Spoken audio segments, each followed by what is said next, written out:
My name is Ashley. I'm currently a fly cycle instructor in Fly Project. So under the umbrella of Fly Project, there are several exercises that we provide. There's boxing, there's cycling, there's also HIIT classes, yoga, etc. But for spin cycling, that is what we're most known for. I've been teaching for close to 7 months now. And yeah, I love it. I love being a spin cycle instructor.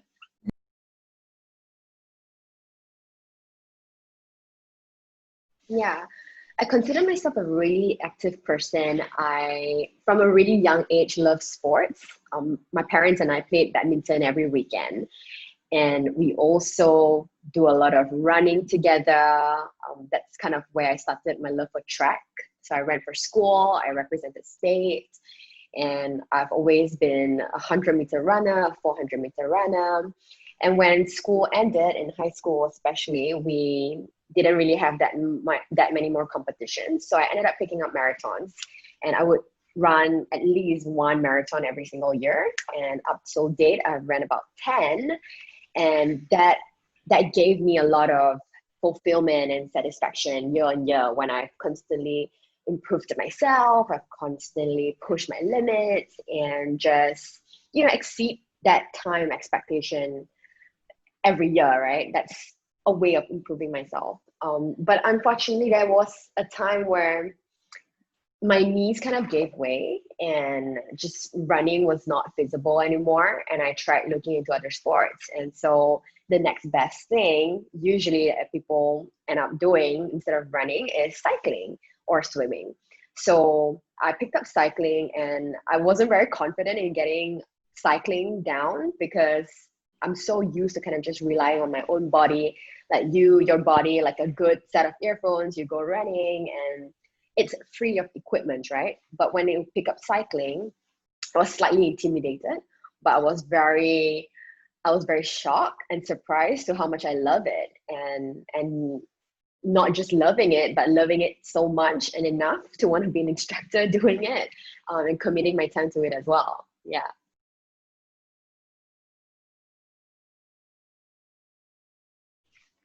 Yeah, I think the fitness industry really sets you up for success. So each time you motivate yourself to be a little bit better, to just be a little bit stronger than you were yesterday, I think that kind of mindset does carry through and through, not just in your fitness journey, but even in your career, right? Even with relationships, it always makes you aware to take one step at a time. It's always slow and progressive, but it always gets you somewhere better in the right direction. That's one thing that I really love about it. I think second is the community. It's not fun doing things alone, right? Even when I hiked up the highest peak of the mountain in Southeast Asia, which is Mount Kinabalu, it's always fun to do it with someone. You want to enjoy someone's company and you want to strive towards the same achievement together.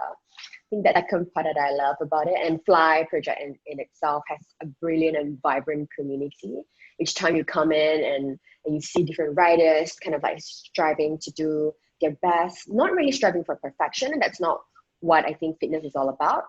I think it's more that community of encouraging one another, that if you had a bad day today and you come into that community and that vibe, you just automatically become more protected, right? It's a safe environment to grunt or like to scream when you carry that weight or like you push yourself to that last mile. And I think the third thing is sometimes you really surprise yourself when it comes to fitness. You would think that, oh, I can't take this anymore. Like maybe 2 marathons is enough, and you don't want to like try it anymore, right? But each time you run, you keep thinking you can't do it anymore, but really you can. And that's what I love about being an instructor as well. When my students are in my classes, my riders are, I can see on their faces, they're so tired, they're sweating, and they're thinking to themselves that you can't do it anymore, right? But like when you're on stage, there's such empowerment where like, you know what, you can. Like your mind is so powerful, right? Like mind over body, mind over body. Like you can do this. Like just keep going, just keep pushing. And then every time they push themselves and then they leave the room after, they become so much happier and so much more surprised and shocked at what they are capable of. I love making people feel that way.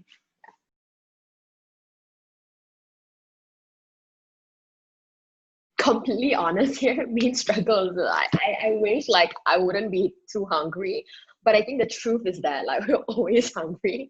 Give us food and we'll just eat it. That's one big struggle. I think nutrition is really important. I think a lot of people don't understand that when we are instructors and we not just instructors, but basically fitness junkies or people who are more devoted to health and fitness in their life, right? In their daily lifestyle, that food is such a big part of it.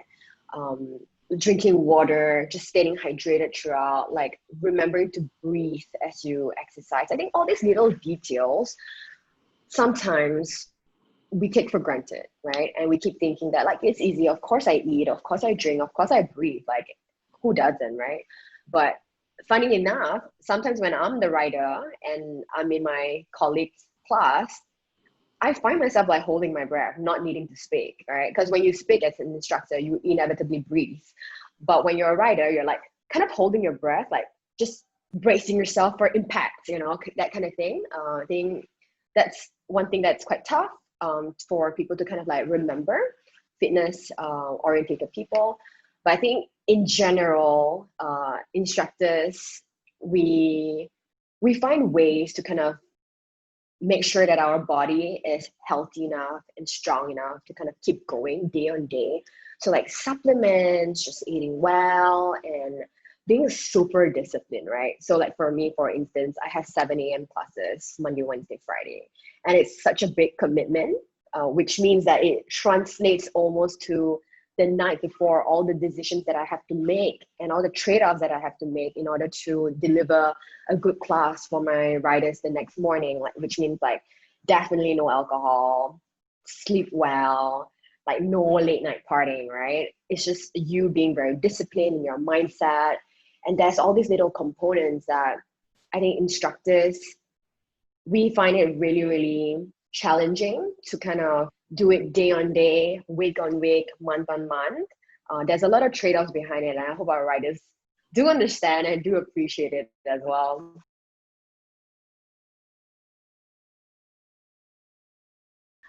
So yeah, I think this question is quite interesting because recently our studio end up selling bikes, selling our spin studio bikes, right? Not the ones in the spin studio, of course, but they end up encouraging our riders to have their own bikes at home. And we started streaming a lot of videos online to kind of improve that discipline and integrity for individuals who wants to work out at home. And like I said, like one of the key things that I love about the fitness industry is community. And when you have COVID in the picture and you are by yourself at home, a lot of times the motivation to work out, to stay healthy is quite low. And I think in our fitness industry itself, I think one of the big challenges would be how do we then motivate ourselves to work out at home, right? To beat our best record, be it like yesterday I did 100 burpees, like today I'm just gonna do 110. Or yesterday I did like 20 crunches, like straight in a row for like 15 seconds, right? And how am I gonna like beat that this time? Or how am I gonna do better? So it's key things like that. I think instructors need to be first the role model, of course. If we too slack, right, then what more the people who are our riders? So I think one of my key things that I love doing with my colleagues as well is that we do a lot of workout classes online. And sometimes, honestly, our live feed, our live videos, I think like only 10 or 20 people are watching. Like we're not even in the hundreds. But the point is that when we're doing it, it kind of guilts people to do it too. It's like, okay, look, you're watching me now. I'm doing it. You're not. And like it's kind of setting that trend of like working out at home and relying on like online courses, online workshops, right? It doesn't have to be a particular set of like HIIT class or a yoga class. There are also classes that teaches you say how to do a good handstand, right? And that's a workshop in itself that does improve your well-being, your posture, your ability to be more agile and flexible to do other sports. Yeah.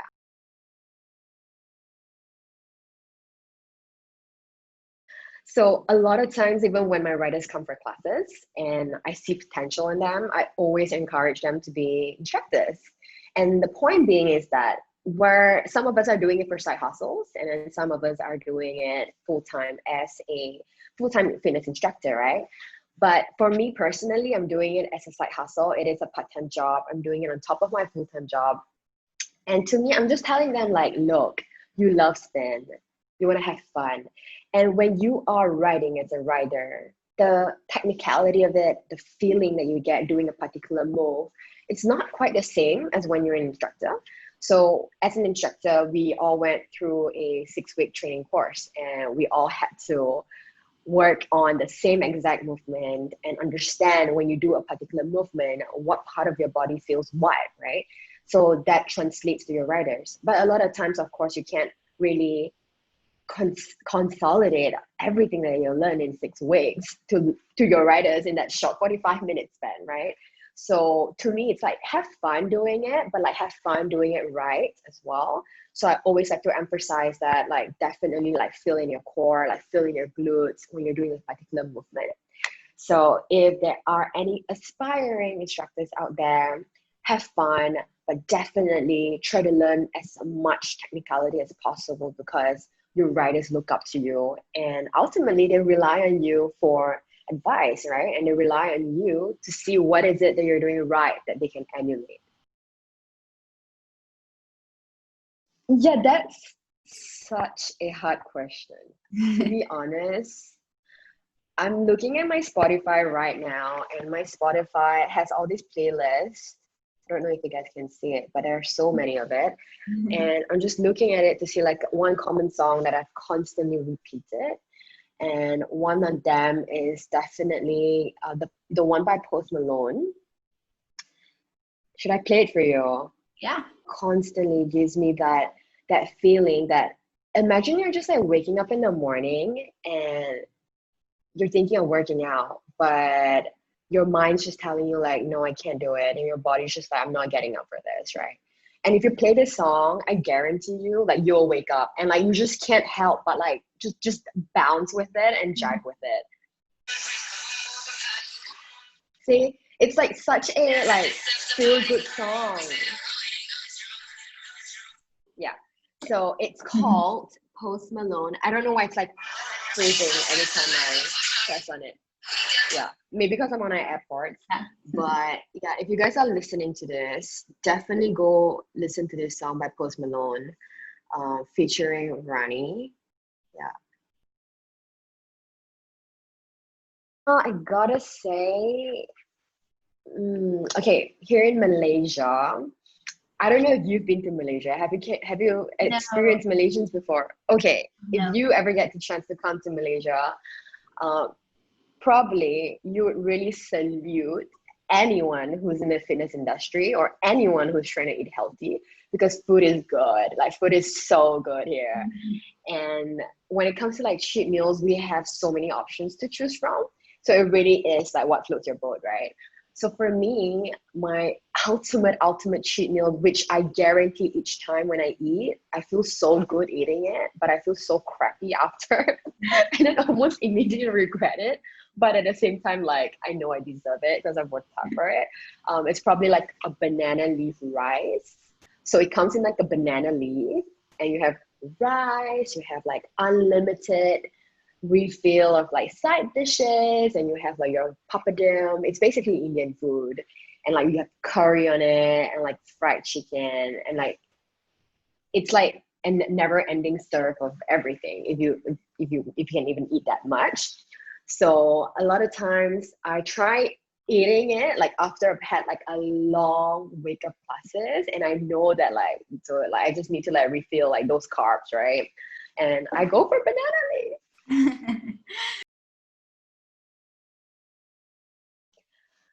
Yeah, this is an easy one. So Kayla, I always kind of butcher her last name, I know, but Kayla Itzines, I don't know if that's how you pronounce it, but basically her, she has like my dream body and she's so strong and she's so lean. I think each time whenever I see her workout guides or even her just working out like on videos in general on her Instagram feed, like that really just inspires me. Like if she can do like 10 whatever, like I'll do it.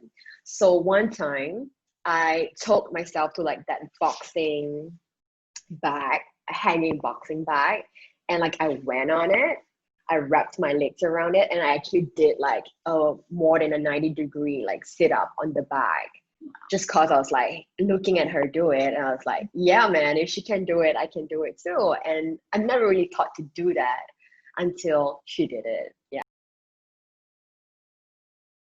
I would say personally for me, it would be to exceed expectations. So a lot of times I go to other senior instructors classes and see what they're doing differently, what they're doing more of, and see what riders like more of as well. So I know like as an instructor, because we've done it for so long, we appreciate like the fancier moves, the ones that are faster, because we're so more accustomed to being coordinated. And then we like a lot of our double times and our sprints, right? But just bearing in mind that our riders may not necessarily appreciate the same things we do. So we try to have that balance as well. So, but personally for me, like I try to exceed expectations of not just my riders, but myself as well, because I love challenging myself on like that double time. So as instructors, we would like to kind of give our riders that breathing room, right? So giving them options, like you have two options now. You either sprint, sitting down, arms facing forward, focus, or if you feel like it today, and if you think you have the strength for it, rise up, hands down, look forward, stand straight, just ride to that beat, right? So we always give our riders that option. But each time that I conduct my class as well, I love telling them like, think about what is it that you've done the last week and try to top that, right? Just a little bit, not like two folds, but just pushing yourself a little bit more, making sure that it wasn't too easy a class and it's just challenging enough for you to kind of get your adrenaline up for the week.